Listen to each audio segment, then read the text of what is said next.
melhor de entendimento. Então Jesus, ele está vindo contando parábolas, e essas parábolas, elas têm, aleluia, os seus endereços. E é certo que quando Jesus ele vem à terra, ele vem com um propósito. O propósito de Jesus não é apenas vir à terra. Deus ele não enviou o seu único filho na terra apenas para ele nos ensinar certas coisas.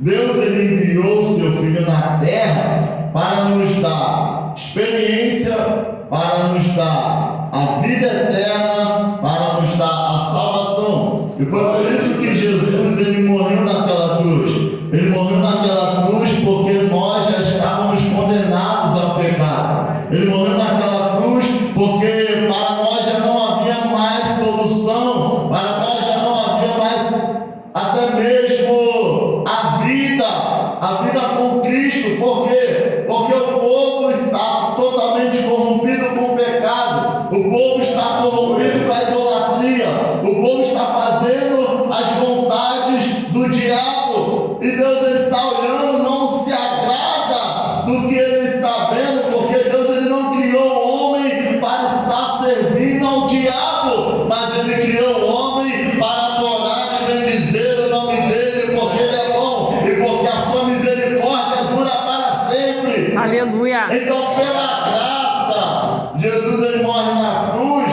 para nos dar o direito da salvação. Pela graça, mas Jesus não está naquela cruz.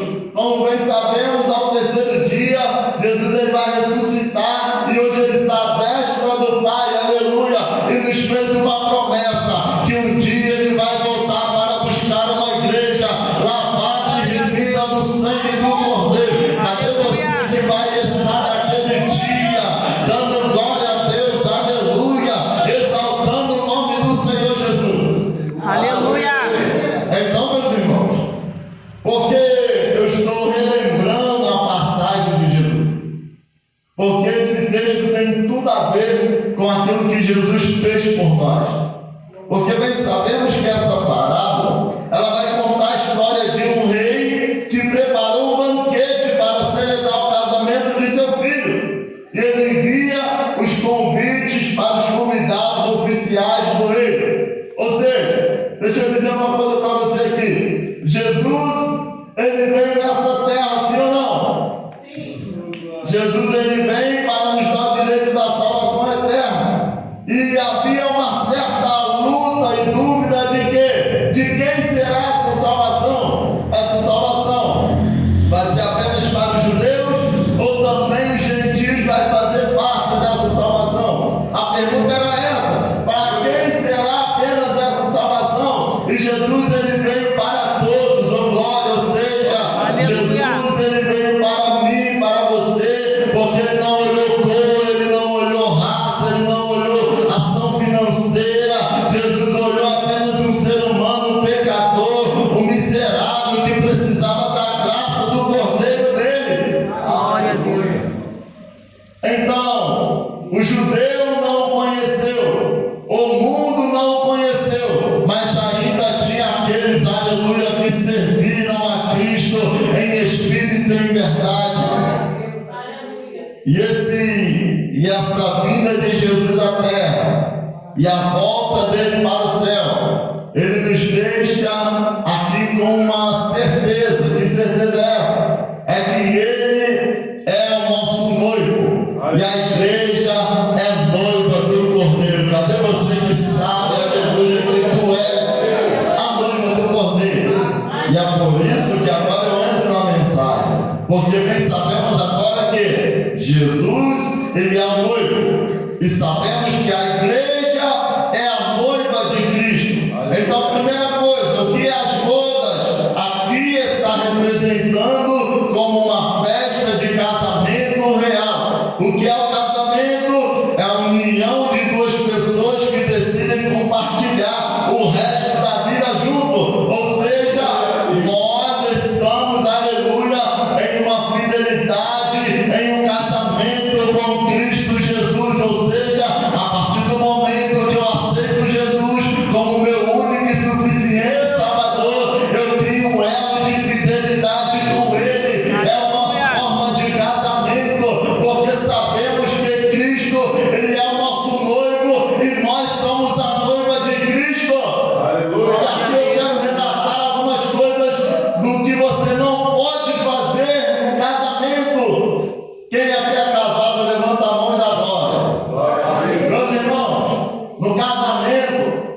Você sabe que o casamento, a primeira coisa para dar certo, é necessário ter um diálogo.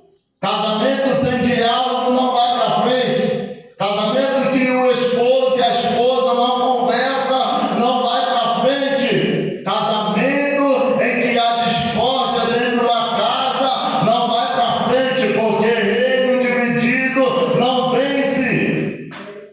Então nós sabemos que no casamento, para dar certo, é necessário ter um diálogo em ambas partes. É necessário eu contar o que está acontecendo para o meu esposo e a minha esposa contar o que está acontecendo para comigo. E a primeira pergunta a qual Deus ele manda fazer para ti é a seguinte: tu tem conversado com o seu noivo? Você tem conversado com Cristo? Você tem tirado o teu tempo para falar com Cristo? Você tem tirado o teu tempo para explicar para Cristo o que está acontecendo contigo? Ah, Jesus, mas eu estou morto espiritualmente. Mas se você não falar para Cristo, como é que vai resolver a situação? Se você não expor para Cristo o que está acontecendo na sua vida espiritual, como é que Deus ele vai agir? Aleluia. Como é que você vai, aleluia, agir com uma situação dessa, onde não tem diálogo com Cristo, mas quer chegar na igreja, quer ser o centro das atenções, não ora em casa, mas quer chegar na igreja, quer ser o alvo, quer ser o centro, quer ser o estrela? Cadê o diálogo com Cristo? Cadê o diálogo com o Papai do céu? Aleluia. Não tem o hábito de orar. E o que é oração? É falar com Deus. A oração é conversar com Deus. Se eu não converso com Deus, como é que eu vou falar de Deus? Como é que eu vou pregar a palavra de Deus se eu não falo com Ele? Como é que eu vou pregar a palavra de Deus se eu não sei o que é falar com aquele que eu estou proferindo as palavras a favor? Porque pessoas hoje, elas têm o aprendizado de ouvir. Elas ouvem a palavra, mas elas não leem a Bíblia. Elas pregam pelo ouvir. Então qualquer heresia que for falada, ela vai pegar essa heresia e vai começar a aplicar para os outros sem ter o conhecimento real da Bíblia. O que o noivo requer de nós é a primeira coisa que o noivo requer de sua noiva, é que a noiva possa ter comunicação com ele. E o que é comunicação? É ter intimidade, é ter comunhão com Cristo. Aleluia. É viver uma vida separada para Deus. É viver uma vida de santificação, de santidade para com Ele. A segunda coisa é a fidelidade. No casamento, nós sabemos que o noivo tem que ser fiel à noiva e a noiva tem que ser fiel ao noivo. E quando acontece uma traição, quem suportaria que uma traição? Você ficar com a pessoa anos e anos e anos e anos e anos, gastando a sua vida para a pessoa, e chegar num determinado momento, você descobre uma traição. A pergunta é: como que você se sentiria sabendo que foi traído? Como você se sentiria sabendo do resultado da traição? Certamente, se eu perguntar um para com um, todos vão dizer: me sentiria mal, me sentiria choroso ou chorosa, não é verdade? Eu me sentiria uma pessoa ruim, porque fiquei tanto tempo com a pessoa e a pessoa ainda teve a coragem de fazer isso comigo. É assim, não é? A fidelidade no casamento, ela requer diversos tipos de situações. Eu nem vou entrar nesse quesito porque não é palestra para casal. Mas a palavra está falando sobre casamento. Aleluia. Mas deixa eu dizer uma coisa para você. Se você ouvindo essa palavra, já está imaginando como seria se eu tivesse sido traído. E teria pessoas aqui dentro que diriam: eu jamais iria perdoar uma traição. Eu jamais iria perdoar aquele que me traiu. Agora a pergunta que eu te faço é a seguinte: você tem sido fiel ao seu noivo? E quando eu falo seu noivo, não é um noivo terreno, é Jesus Cristo, o autor e consumador da tua vida. Glória a Deus. Você tem sido fiel a Deus. Você pode chegar e dizer: eu sou fiel a Deus. Você pode chegar e dizer: aleluia, eu não faço nada de errado, eu não traio a confiança do meu mestre. A realidade é que hoje está totalmente o contrário, porque tem um monte de gente infiel na presença de Deus, que troca a casa de Deus por qualquer coisa, que troca a adoração de Deus por qualquer coisa, que troca a palavra de Deus por qualquer coisa. As pessoas trocam a Bíblia pelo telefone. É mais fácil ficar vendo o show da Anitta no telefone do que ver a palavra de Deus. Como é que você quer dizer que tu é fiel a Deus se você troca o teu aleluia, o teu glória a Deus por um momento difícil que tu passou durante o dia? Meu Deus.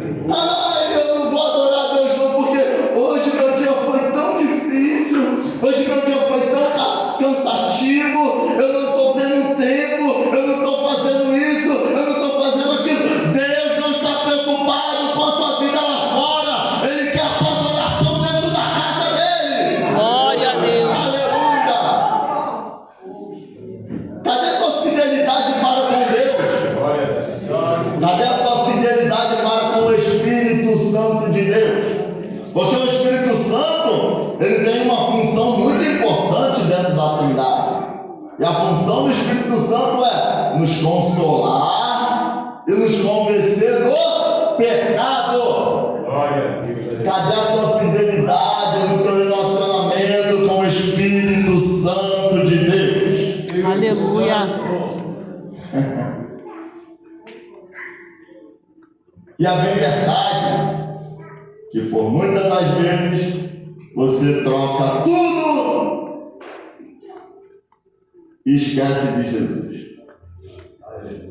Jesus é sempre a última opção da sua vida. Jesus é sempre a última opção na sua causa. E eu vou te provar que é. Porque quando você começa a passar por momentos difíceis, que você vai procurar a Jesus. Enquanto está tudo bem na tua vida, você leva uma vida tranquila, uma vida de boa, uma vida alegre, feliz, e esquece de adorar e exaltar o nome do Senhor, e esquece de ler a Bíblia, e esquece de orar, e esquece de jejuar. Mas quando o teu calo aperta, automaticamente tu vai buscar Jesus. Precisamos aprender que o casamento tem que ter fidelidade, e o casamento, o primeiro é o casamento com Cristo Jesus. Aleluia. Esse é o primeiro casamento que você precisa ter a fidelidade, e o segundo casamento é o casamento civil, que você também precisa manter a fidelidade com a tua esposa e com o teu esposo. Então, a primeira coisa que nós destrinchamos aqui é sobre o casamento, é sobre a fidelidade, é sobre a união, é sobre o respeito, é sobre a comunicação. E esses convidados aqui de Mateus, capítulo de número 22, eles representavam o povo e a liderança de Israel. Ou seja, eles foram informados pelo filho do rei que o filho do rei iria se casar. Então, o rei mandou o convite. E aqui eu quero deixar algumas figuras exemplificadas para a igreja. Que o rei, nessa passagem, vai simbolizar Deus. O Filho vai simbolizar Jesus. Amém? Então guarda isso no seu coração. Ou seja, quando o rei envia os convites para os oficiais, para os convidados, a Bíblia vai dizer que os convidados agora, eles não vão aceitar o convite, eles vão rejeitar o convite, eles vão rejeitar aquilo que foi chego até eles, e alguns vão dar umas desculpas.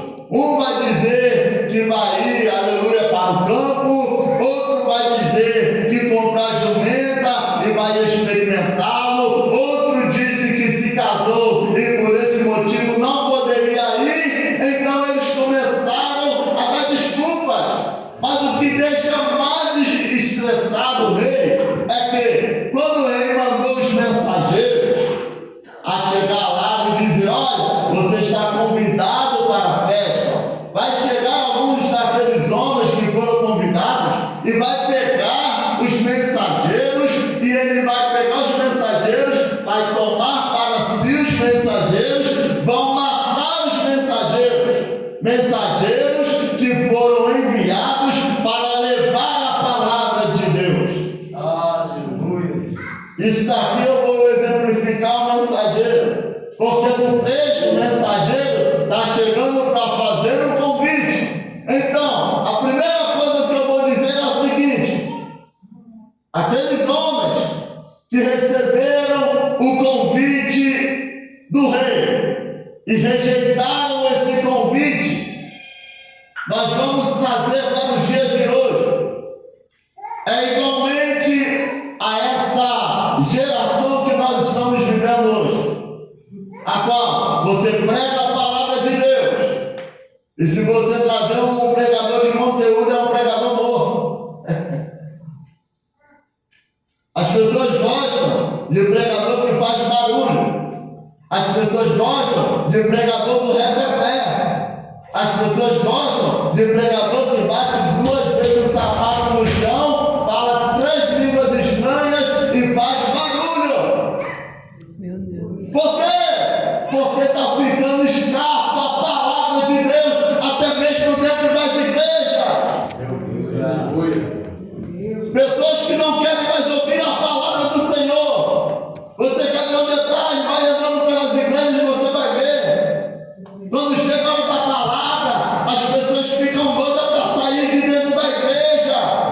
Se tiver cantina, as pessoas vão lá para fora comer coxinha e esquecem do alimento real, que é a palavra do Senhor Jesus. Eu creio que aqui ninguém ia comer coxinha não, né? Dá glória para Jesus. Aleluia. Eu creio que aqui ia ficar todo mundo dentro da igreja. Mas tem lugar que a gente vai por aí que é só a graça do Cordeiro. Chega a hora da palavra, sai todo mundo. Ou então às vezes está dentro da igreja, mas com a cabeça lá fora, não está prestando atenção no que a palavra do Senhor diz. Acho que não acontece não? Acontece. Eu vou te dar um exemplo aqui, eu vou abrir aspas na mensagem para te dar um exemplo. Certa feita, Paulo estava pregando em Troade e a Bíblia vai dizer que ele estava no cenáculo do templo, e o cenáculo do templo, se você pegar cenáculo no hebraico, no grego, perdão, é a parte mais alta da casa. E a Bíblia vai dizer que era o terceiro andar, ou seja, cenáculo é o terceiro andar. Então você vai ouvir a palavra cenáculo, amém? É o terceiro andar de uma casa. E quando ele está pregando a palavra do Senhor, vai chegar um jovem dentro da igreja, por nome de Eutico. Quando ele entra dentro da igreja, os historiadores vão dizer que ele estava chegando cansado de seu trabalho, mas ele chega na igreja e ele se assenta na janela. Quando ele se assenta na janela, a gente começa a observar os tipos de crente dentro da igreja. Por quê? Porque a janela, ela é um lugar de distração. Se você observar no texto lá em Atos, aleluia, você vai ver que quando